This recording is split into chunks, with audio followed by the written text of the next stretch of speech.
Hello everyone, welcome back to our YouTube channel.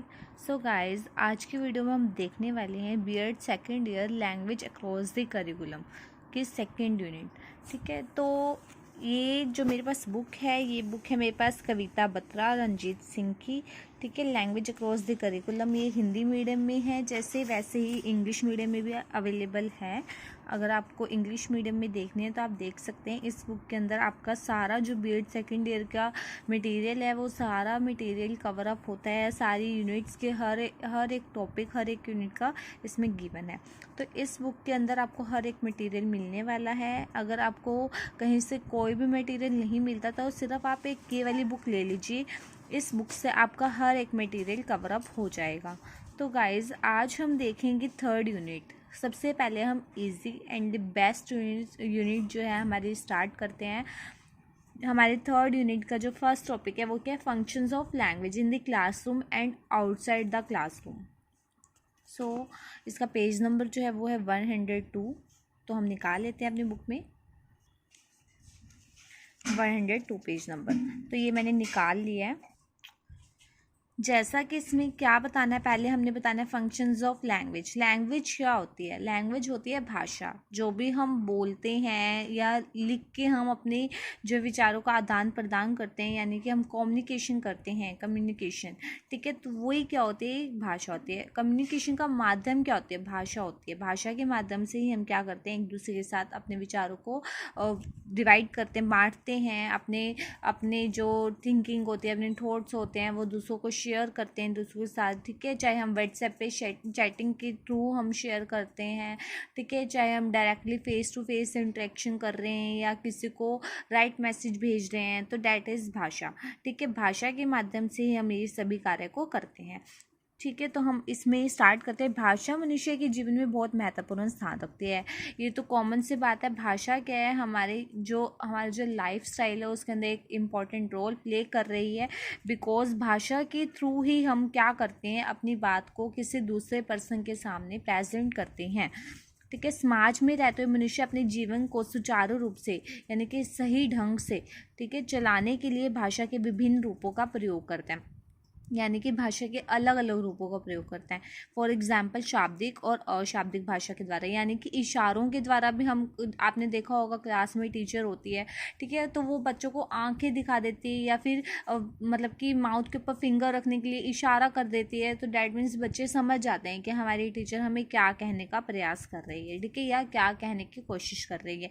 तो वही है कि अशाब्दिक कोई ज़रूरी नहीं है कि आप बोलकर ही किसी चीज़ को प्रेजेंट करके ही अपनी बात को बोलकर किसी दूसरे के को बता रहे हो या समझा रहे हो, कोई ज़रूरी नहीं है। आप अशाब्दिक यानी कि नॉन वर्बल वे में भी आप बच्चे के आगे अपने जो थॉट्स हैं, आप क्या सोच रहे हैं उस बच्चे को लेकर, वो प्रेजेंट कर सकते हैं। ठीक है, तो वह शाब्दिक और अशाब्दिक भाषा के द्वारा अपना संदेश दूसरों तक पहुंचाता है।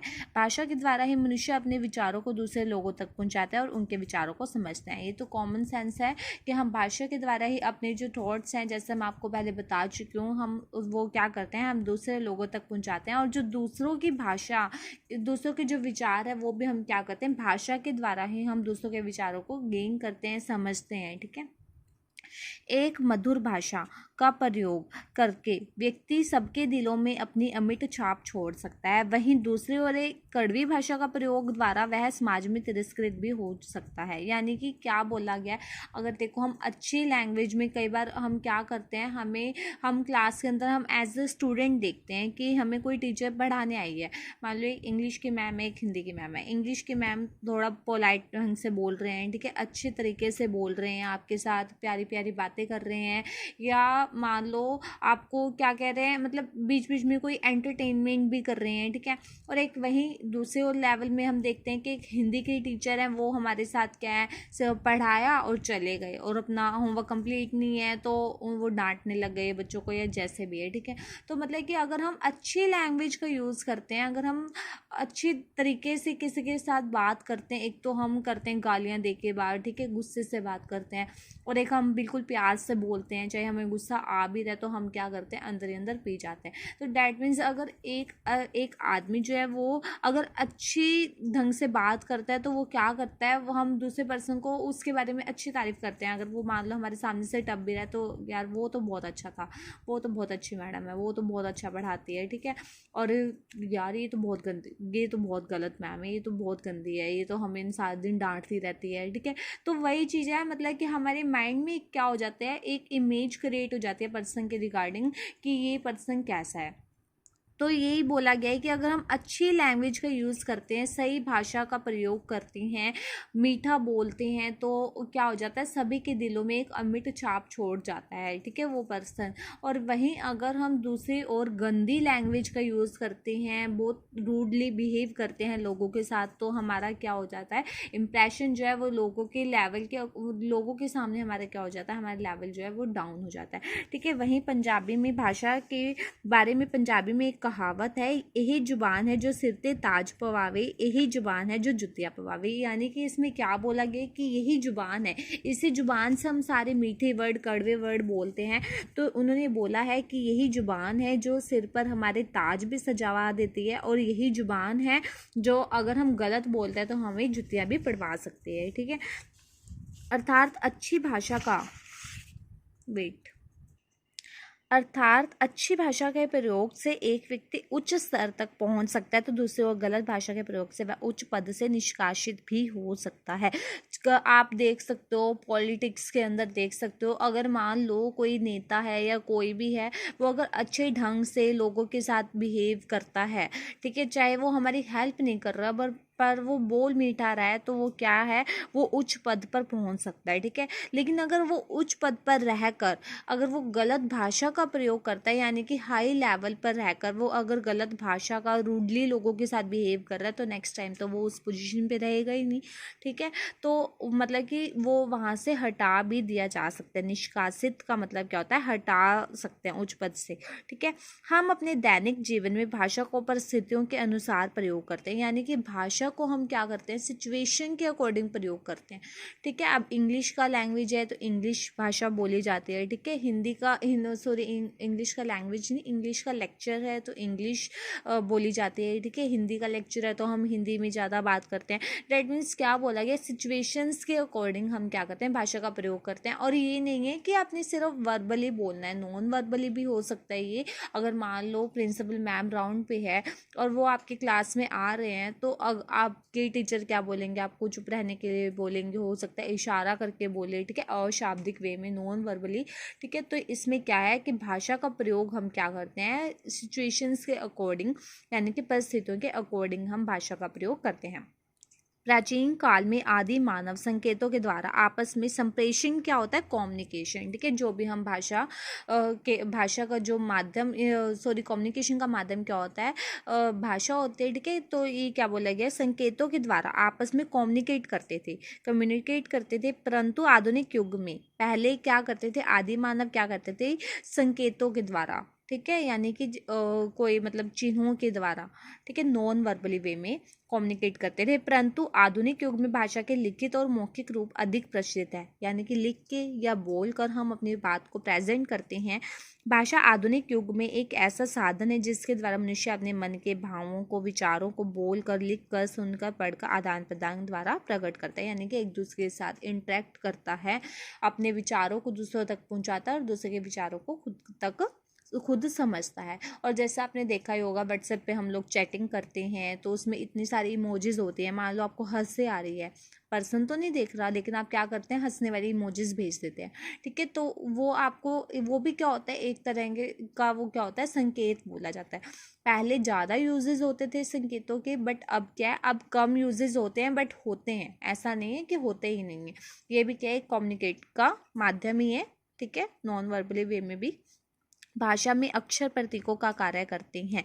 जब अक्षरों को जोड़ा जाता है तो वह शब्द बनते हैं और उनका उच्चारण ध्वनि द्वारा किया जाता है। जो शब्द उच्चारित किया जाता है उनका कुछ ना कुछ अर्थ अवश्य ही होता है। इसी अर्थ को व्यक्ति आपस में वार्तालाप करके एक दूसरे तक पहुंचाते हैं और संप्रेषण को सार्थक बनाते हैं। यानी कि कम्युनिकेशन को क्या बनाते हैं, रिलायबल बनाते हैं, सही ढंग से मतलब कि कम्युनिकेशन को क्या बनाते हैं, सार्थक बनाते हैं।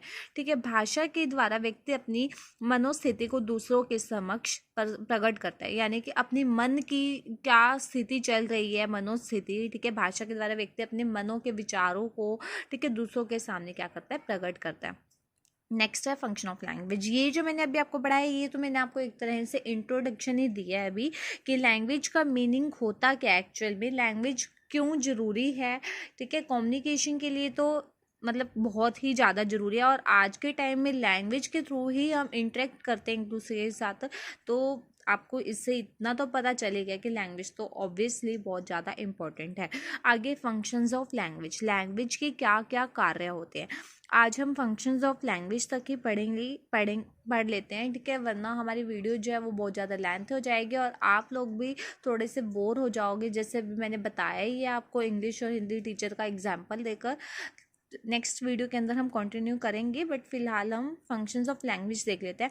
अलग अलग परिस्थितियों में शाब्दिक और अशाब्दिक रूप में भाषा के बहुत से कार्य होते हैं। उनमें से कुछ मुख्य कार्य इस प्रकार है। यानी कि शाब्दिक और अशाब्दिक रूप आपको पता चल ही गया है, पहले क्लियर हो चुके हैं ये वर्बली और नॉन वर्बली।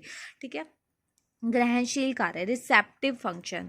भाषा के ग्रहणशील कार्य से तात्पर्य मुद्रित सामग्री और वक्ता द्वारा प्रेषित की गई जानकारी को समझने की योग्यता से। वक्ता द्वारा प्रेषित यानी कि वक्ता कौन होता है, जो अपनी बात को प्रेजेंट कर रहा है। एज एट अगर हम टीचर और स्टूडेंट में देखते हैं तो इसमें वक्ता कौन होगा, टीचर होगा, ठीक है, और श्रोता कौन होगा, स्टूडेंट्स होंगे जो सुन रहे हैं वक्ता की बात को।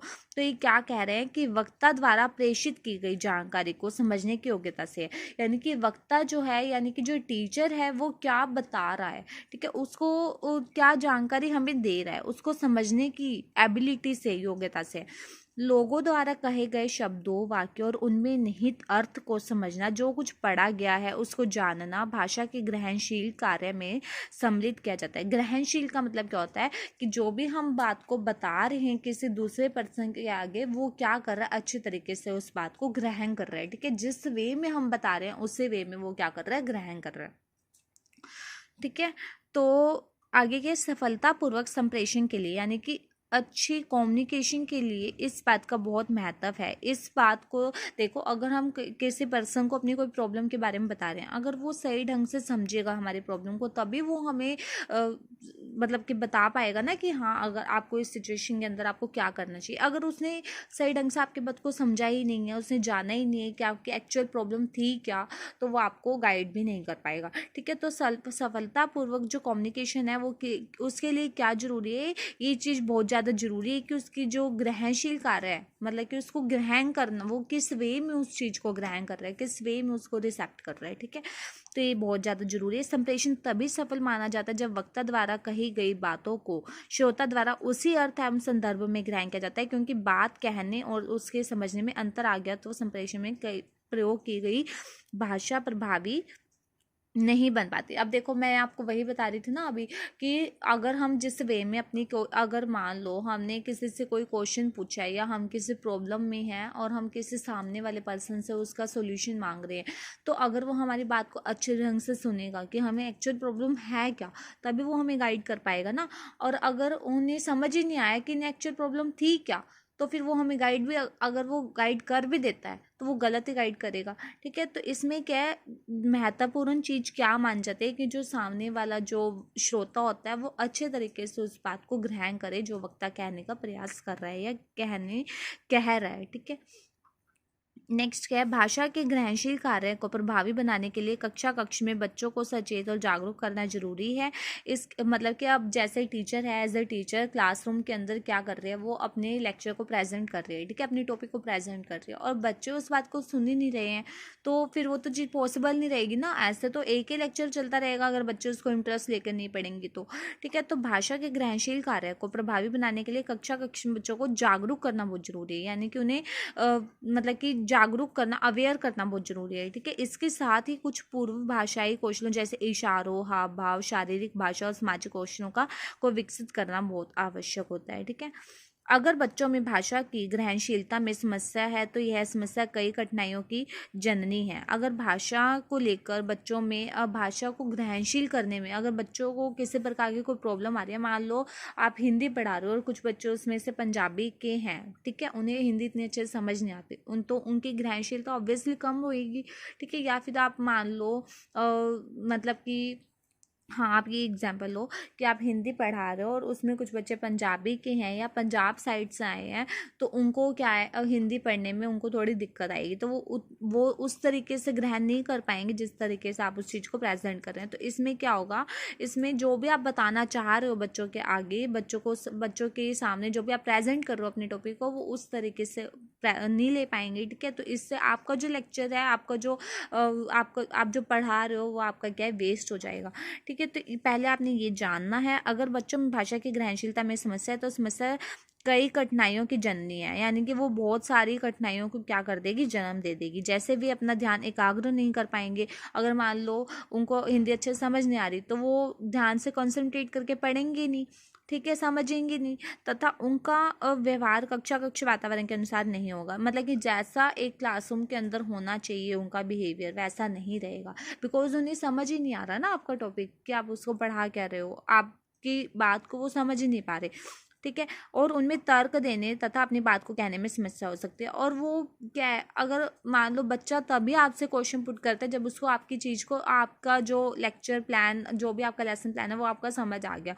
अगर उस बच्चे को आपका जो लेसन प्लान है वो बच्चे को समझ ही नहीं आया तो वो कोई क्वेश्चन भी नहीं, क्वेरी भी नहीं पुट करेगा, ठीक है। तो दैट मीन्स हमने पहले क्या, एक एज अ टीचर हमारा क्या कर्तव्य बनता है कि पहले हम ये देखें कि बच्चे को ग्रहणशीलता के अंदर कहीं कठिनाई तो नहीं आ रही, ठीक है, क्योंकि अगर वहाँ कठिनाई आई तो बहुत सारी प्रॉब्लम्स क्रिएट हो जाएंगी। मेन क्या है इसमें, पहला क्या है, फंक्शन लैंग्वेज का ग्रहण करना, ठीक है, ग्रहणशील कार्य या रिसेप्टिव फंक्शंस। नेक्स्ट क्या है, एक्सप्रेसिव फंक्शन, अभिव्यक्ति कार्य। भाषा द्वारा व्यक्ति अपने विचारों को अभिव्यक्त करता है, ठीक है। ये तो हम पहले जान ही चुके हैं कि भाषा के थ्रू ही हम अपने विचारों को, अपनी फीलिंग्स को प्रेजेंट करते हैं, ठीक है। बच्चों के जन्म के साथ ही उसमें भाषा का विकास आरंभ हो जाता है। परिवार में रहते हुए वह विभिन्न ध्वनियों को ग्रहण करता है, जिसके फलस्वरूप वह रोना, हंसना, अधूरे शब्द बोलना तथा इशारों के द्वारा अपने संवेगों को अभिव्यक्त करता है, ठीक है। जैसे एक छोटा बच्चा होता है वो क्या करता है, रोता है या हंसता है, अधूरी छोटे छोटे शब्द बोलता है, जैसे म बोल दिया, ठीक है, स बोल दिया, प बोल दिया, पा बोल दिया, ठीक है। तो इस टाइप से वो क्या कर, और इशारों के द्वारा अपने क्या है, इमोशंस को, ठीक है, इमोशंस होते हैं संवेगों, ठीक है, संवेगों को हम क्या बोलते हैं, इन इमोशंस को अभिव्यक्त यानी कि प्रेजेंट करता है। इस संसार के सभी लोग सब प्रकार से एक समान नहीं हो सकते, उनमें व्यक्तिगत भिन्नताएं पाई जाती है। ऑब्वियसली ये तो कॉमन सी बात है कि हम खुद देखेंगे कि हमारे जो फ्रेंड होगी वो भी हमसे क्या होगी, अलग होगी, हमारे जो पेरेंट्स होंगे वो भी अलग होंगे, हमारे जो भाई होगा या बहन होगी वो भी क्या होगी, हमसे अलग होगी। दैट मीन्स उनमें क्या होती है कि इंडिविजुअली डिफरेंसेस उनमें पाए जाते हैं। इन्हीं व्यक्तिगत भिन्नताओं के कारण प्रत्येक व्यक्ति में विचारों, भावों, रुचियों, अभिवृत्तियों और बौद्धिक स्तर में विभिन्नताएं पाई जाती है, मतलब कि उनके विचार अलग होंगे, ठीक है, उनकी अभिवृत्तियां अलग होगी, उनका जो बौद्धिक लेवल है वो भी उनमें भी क्या पाई जाएंगी, विभिन्नता पाई जाएगी। अतः अपने विचारों, भावों, इच्छाओं, रुचियों और अभिरुचियों आदि को व्यक्त करने के लिए मनुष्य भाषा का प्रयोग करता है, जो कि भाषा का एक महत्वपूर्ण कार्य है। संसार का प्रत्येक व्यक्ति भाषा का प्रयोग करते हुए अपने आप को अभिव्यक्त करता है, मतलब कि अपने आप को प्रेजेंट करता है, ठीक है। जैसे एक टीचर है, वो क्या करते हैं, लेक्चर के थ्रू प्रेजेंट करते हैं अपने आप को। बच्चे क्या है, बच्चे रिस्पॉन्स के थ्रू क्या करते हैं, अपने आप को प्रेजेंट करते हैं, ठीक है। जैसे अध्यापक भाषा के माध्यम से अपना पाठ प्रस्तुत करते हैं, वही आ गया। उसी प्रकार छात्र क्या करते हैं, ज्ञान को ग्रहण करने के बाद लिखित या मौखिक परीक्षाएं, यानी कि ओरली या रिटन जो हमारे एग्जाम्स होते हैं उनके रूप में भाषा के द्वारा अपने ज्ञान को प्रकट करते हैं। भाषा के द्वारा ही हमें किसी भी व्यक्ति के व्यक्तित्व, आचरण और चरित्र का पता चलता है, या हम उसके द्वारा प्रयोग की गई भाषा के माध्यमों से उसे समझने का प्रयास करते हैं। यानी कि अब आपकी एक क्लास के अंदर सारे तो ये नहीं होता ना कि फ्रेंड सर्कल में सारे ही फ्रेंड्स हैं आपके, ठीक है, या मतलब कुछ एक ऐसे होते हैं जो हमारे बेस्ट फ्रेंड्स होते हैं। वो क्यों होते हैं? क्योंकि उनका नेचर क्या होता है, हमारे जैसा होता है या हमें उनका नेचर अच्छा लगता है, ठीक है। तो हम क्या करते हैं, भाषा के थ्रू ही हमें पता चलता है ना कि वो पर्सन है कैसा फिजिकली, या हम उसको एक्सटर्नली देख के तो हम नहीं उसको अपना फ्रेंड बना लेंगे ना कि हाँ वो सुंदर है या फिर वो वैसा है, वो इंटेलिजेंट है। मतलब कि हम क्या करते हैं, भाषा के थ्रू ही हमें पता चलता है कि कोई भी पर्सन वो हमारे साथ उसका बिहेवियर कैसा है, ठीक है। अगर अच्छा है तो ठीक है, अगर वो इग्नोर कर रहा है आपको तो आप उसको नहीं बनाओगे अपना फ्रेंड। तो डैट मीन्स यही कहा गया है कि भाषा के द्वारा ही हमें किसी व्यक्ति की चरित्र का पता चलता है कि उसका चरित्र कैसा है, ठीक है, और उसी के द्वारा ही हम उसको समझने का प्रयास करते हैं। भाषा के माध्यम से ही व्यक्ति तर्क का प्रयोग करते हुए वार्तालाप या बातचीत से अपनी बात को व्यक्त करता है, यानी कि वो तर्क का प्रयोग करता है, ठीक है, हाँ है, सही है या नहीं है, ये क्यों है, ये कैसे है, ठीक है, और अपनी बात को क्या है वो प्रेजेंट करता है। आगे सूचनात्मक कार्य, भाषा का अन्य महत्वपूर्ण कार्य है जानकारी या सूचना देना। जानकारी किसी भी विषय से संबंधित या किसी भी संदर्भ में हो सकती है, परंतु इसको प्रदान करने का माध्यम भाषा का लिखित या मौखिक रूप ही होता है। मतलब कि सूचनात्मक कार्य क्या होता है, जो भी हम जानकारी किसी दूसरे पर्सन तक सूचना प्रदान कर रहे हैं, ठीक है, सूचना पहुंचा रहे हैं, वो किस वे में होती है, लिखित या मौखिक, रिटन या ओरली, ठीक है। घर में 2-3 साल का बच्चा अपनी जरूरत की वस्तुओं को मांगना शुरू कर देता है, इसके लिए वह बोलकर या इशारों द्वारा सूचना देता है कि उसे उपरोक्त वस्तु चाहिए, ठीक है। यहीं से उसे उसकी भाषा का जो दायरा है वो विस्तृत होना शुरू हो जाता है। घर से निकल कर जब वह स्कूल के वातावरण में प्रवेश करता है तो वहाँ पर दूसरे बच्चों से बातचीत करता है, उनसे दोस्ती करता है, अपने विचारों को प्रकट करता है और दूसरे बच्चों की बातों को सुनकर समझने के बाद वो क्या करता है, उत्तर देता है। इस प्रकार विभिन्न सूचनाओं का आदान प्रदान करना एक महत्वपूर्ण सूचनात्मक कार्य। आप ये क्वेश्चन जो है ये यहाँ तक भी लिख सकते हैं, ये वाला जो है पार्ट, ठीक है। इसमें क्या है कि बच्चा क्या करता है, अपने स्कूल के अंदर जाता है जब फर्स्ट टाइम, तो वो दूसरे बच्चों के साथ इंटरेक्ट करता है और फिर उसके बाद वो क्या करता है, उनसे फ्रेंडशिप करता है, अपनी बातों को उनके तक पहुंचाता है। बट अगर आपने देखना है तो आप देख सकते हैं कि भाषा का यह कार्य शिक्षा के सभी स्तरों अर्थात प्राथमिक, माध्यमिक, वरिष्ठ माध्यमिक एवं उच्च स्तर शिक्षा में महत्वपूर्ण स्थान रखता है, क्योंकि बिना भाषा के किसी भी प्रकार की जानकारी को विधिवत रूप से प्रस्तुत करना एक कठिन कार्य है। देखो ये तो क्या है, जब भी ये कोई ज़रूरी नहीं है कि छोटा बच्चा ही करता है ये काम, ठीक है। आप मान लो बड़े हो, आपने 9th-10th के बाद अलग स्कूल के अंदर या कॉलेजेस के अंदर अपने ज्वाइन किया, तो आप वहाँ जाकर भी बच्चों के साथ ऐसा इंटरेक्ट करते हो ना कि आप उनके बारे में पूछते हो, आप अपने बारे में उनको बताते हो। तो ये नहीं है कि ये सिर्फ काम जो है सिर्फ छोटे बच्चे करते हैं, ये हम लोग भी करते हैं। मतलब कि हम जब भी हम कहीं भी जाते हैं, कहीं ऑफिस में भी जाते हैं, कहीं भी जाते हैं, तो हमारा फर्स्ट ऑफ ऑल हमारा यही होता है कि हम अपने बारे में उनको प्रेजेंट करते हैं और दूसरे के जो विचार हैं, दूसरे की जो बातें हैं उनके वो हम सुनते हैं, ठीक है। तो ये हम कोई भी लेवल हो, चाहे छोटा लेवल है, चाहे बड़ा लेवल है, चाहे हायर लेवल, कहीं भी हम ये वाली चीज़ तो हम करते ही करते हैं, ठीक है। नेक्स्ट हमारा है लास्ट जो है निर्देशात्मक कार्य है।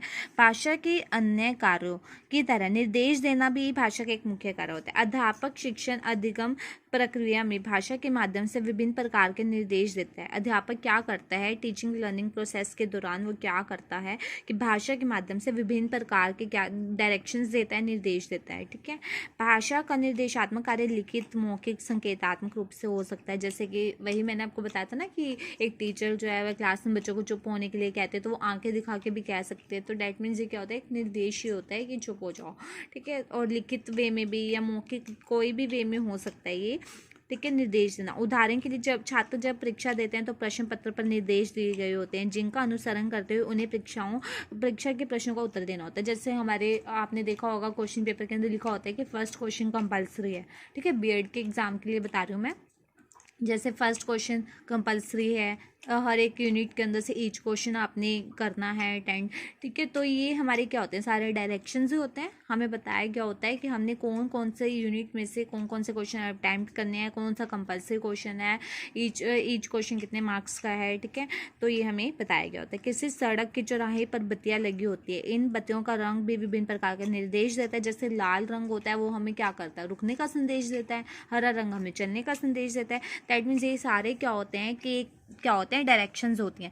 भाषा के माध्यम से ही अध्यापक बच्चों को पढ़ाते समय विभिन्न प्रकार के निर्देश देता है। जैसे सबसे पहले किसी प्रत्यय को पढ़ना है और उसके बाद उससे संबंधित किसी दूसरे प्रत्यय को, ठीक है। मतलब कि जैसे हमें बताया गया होता है ना, अब जैसे हम ये तो नहीं है छोटी क्लासेस के अंदर पहले सब्ट्रैक्शन करते हैं फिर एडिशन करते हैं, तो ये टीचर ही बताता है ना, पहले हम ऐड करना सीखते हैं देन हम सब्ट्रैक्शन करना सीखते हैं, ठीक है। तो ये हमें क्या, हमें टीचर बताता है कि निर्देश ही देता है, ये भी एक डायरेक्शंस ही होते हैं कि हमें पहले ये टॉपिक करना है, देन अगर हम पहले ये टॉपिक करेंगे तो हमें ये वाला टॉपिक अच्छे से क्लियर हो जाएगा, जो भी हम नेक्स्ट टॉपिक करेंगे उसी के रिगार्डिंग ही होगा, ठीक है। तो ये सभी क्या होती है, हमारी डायरेक्शंस होती हैं। वो बात अलग है कि अब आप बीएड के स्टूडेंट्स हो, आप नहीं जाते कॉलेजेस में, वो बात अलग है। कई बच्चे होते हैं नॉन अटेंडिंग होते हैं, बट ये सारी क्या होती हैं, डायरेक्शंस होती हैं। फॉर एग्जाम्पल अब मैंने आपको एक इंपॉर्टेंट क्वेश्चन के ऊपर वीडियोज अपलोड करनी है, तो डायरेक्ट मीन्स ये भी क्या है, एक डायरेक्शंस ये निर्देशात्मक कार्य है, वो मैं किसके थ्रू कर रही हूँ, वर्बली कर रही हूँ, बोल कर ही अपनी बात को प्रेजेंट करूँ ना, कि हाँ ये वाला क्वेश्चन, ईच क्वेश्चन जो है ये वाली यूनिट में से ये वाला क्वेश्चन कर लेना आप, ठीक है। तो ये क्या होते हैं, डायरेक्शंस होती हैं। भाषा अधिगम के दौरान अध्यापक बच्चों को शब्दों को उचित रूप से उच्चारित करने के लिए निर्देश देता है। अगर वास्तविकता की बात करें तो हम हर कदम पर निर्देशों की आवश्यकता होती है, जो हमें अपने अनुभवी व्यक्ति से ही उचित रूप से मिल सकते हैं। यानी कि क्या होता है कि हमें हर एक लेवल पर हमें क्या डायरेक्शंस तो हमें चाहिए होती है। जैसे 10th के बाद हमें ये कन्फ्यूज़न होती है कि हम क्या ले, 11th के अंदर आर्ट्स ले, मेडिकल ले, नॉन मेडिकल ले, कॉमर्स ले, ठीक है। तो ये भी क्या होती है, एक तरीके से ये निर्देश ही मिलते हैं हमें हर लेवल के ऊपर क्या होते हैं, हमें निर्देशात्मक कार्य, निर्देशों की क्या होती है, जरूरत होती है हर क्षेत्र में, चाहे वह शिक्षा हो, खेल हो, चिकित्सा, व्यायाम, नृत्य, गायन आदि हो, सब में निर्देशों की आवश्यकता होती है, जो केवल भाषा के द्वारा ही संभव है। विभिन्न विषयों का अध्ययन भाषा के स्पष्ट निर्देशों द्वारा ही संपादित किया जाता है। तो गाइज आज का जो हमारा टॉपिक था वो था, तो मेरे को तो यही था कि मैं आपको ये वाला सारी यूनिट जो है वो कंप्लीट करवा दूँ, एटलीस्ट वन टॉपिक तो हमारा कंप्लीट होता, बट हमारा जो वीडियो है वो बहुत ज़्यादा लेंथ हो जाएगी और मैं नहीं चाहती कि आप एक वीडियो को देख के बोर हो जाओ और फिर पढ़ना ही बंद कर दो। तो हम थोड़ा थोड़ा करेंगे, लेकिन अच्छे से करेंगे कि एक एक जो कॉन्सेप्ट है हमारा वो साथ के साथ क्लियर हो जाए, आपको बार बार रीड आउट ना करना पड़े। तो ये जो टॉपिक है ये आपका बीएड सेकेंड ईयर के पॉइंट ऑफ व्यू से बहुत ज़्यादा इंपॉर्टेंट रहने वाला है। अगर आप देखो अपने सिलेबस के अंदर, ये देखो, अगर आप देखोगे अपने सिलेबस के अंदर तो आपको पता चल जाएगा कि आपके लिए कितना ज़्यादा इंपॉर्टेंट है टॉपिक। जैसे फंक्शंस ऑफ लैंग्वेज है, ये हमारे 2021 में आया हुआ है, ठीक है। Topic language in education and curriculum है 2021 में, मतलब कि आपके पास ये दोनों टॉपिक्स आए थे, ऑप्शनल थे कि आपने कौन से वाले टॉपिक को अटैम्प्ट करना है, ठीक है। बट मैं आपको अपने यूट्यूब चैनल पर मैं आपको जो ये फर्स्ट 3 टॉपिक्स हैं, functions of language in classroom, outside the classroom, language in education and curriculum और learning language and learning through language, ये तीनों जो टॉपिक है वो मैं आपको क्लियर करूंगी। हम थोड़ा थोड़ा पढ़ेंगे बट अच्छे तरीके से पढ़ेंगे, इसलिए जितना आपको मैं करवाते रहूँ उतना आप अच्छे तरीके से, एक ही बार अगर आप मेरी वीडियो को देख लोगे ना तो आपको अच्छे से समझ आ जाएगा। आपको ये नहीं कि आपको बार बार उठाकर देखनी है। और अगर हो सकता है अगर आपके कहीं भी मतलब अवेलेबल है ये वाली बुक, तो आप ये वाली बुक परचेज कर लीजिए, क्योंकि लैंग्वेज अक्रॉस द करिकुलम मतलब कि ये सभी के पास ही होता है, ये वाला सब्जेक्ट ऑप्शनल सब्जेक्ट नहीं है। तो इसलिए इस जो बुक के अंदर है ना हमारे चारों की चारों यूनिट्स कवर अप होती है। तो अगर पॉसिबल है तो ये वाली जो बुक है वो परचेज कर लीजिए, क्योंकि मैं इसी बुक में से आपको 4 की 4 यूनिट्स कवर करवाऊंगी और जो भी इंपॉर्टेंट टॉपिक मुझे लगेगा पहले मैं उसी को ही कवर करूंगी। बाकी जो एडिशनल टॉपिक्स हैं, अगर कोई बच्चा ऐसा है जो अदर टॉपिक भी पढ़ना चाहता है तो वह मैं बाद में कवर अप करवाऊंगी, ठीक है। Thank you so much guys. अगर आपको मेरी वीडियोस अच्छी लगती है, थोड़ी सी भी हेल्पफुल लगती है, तो प्लीज़ शेयर कीजिए, कमेंट करके ज़रूर बताइए। Thank you so much.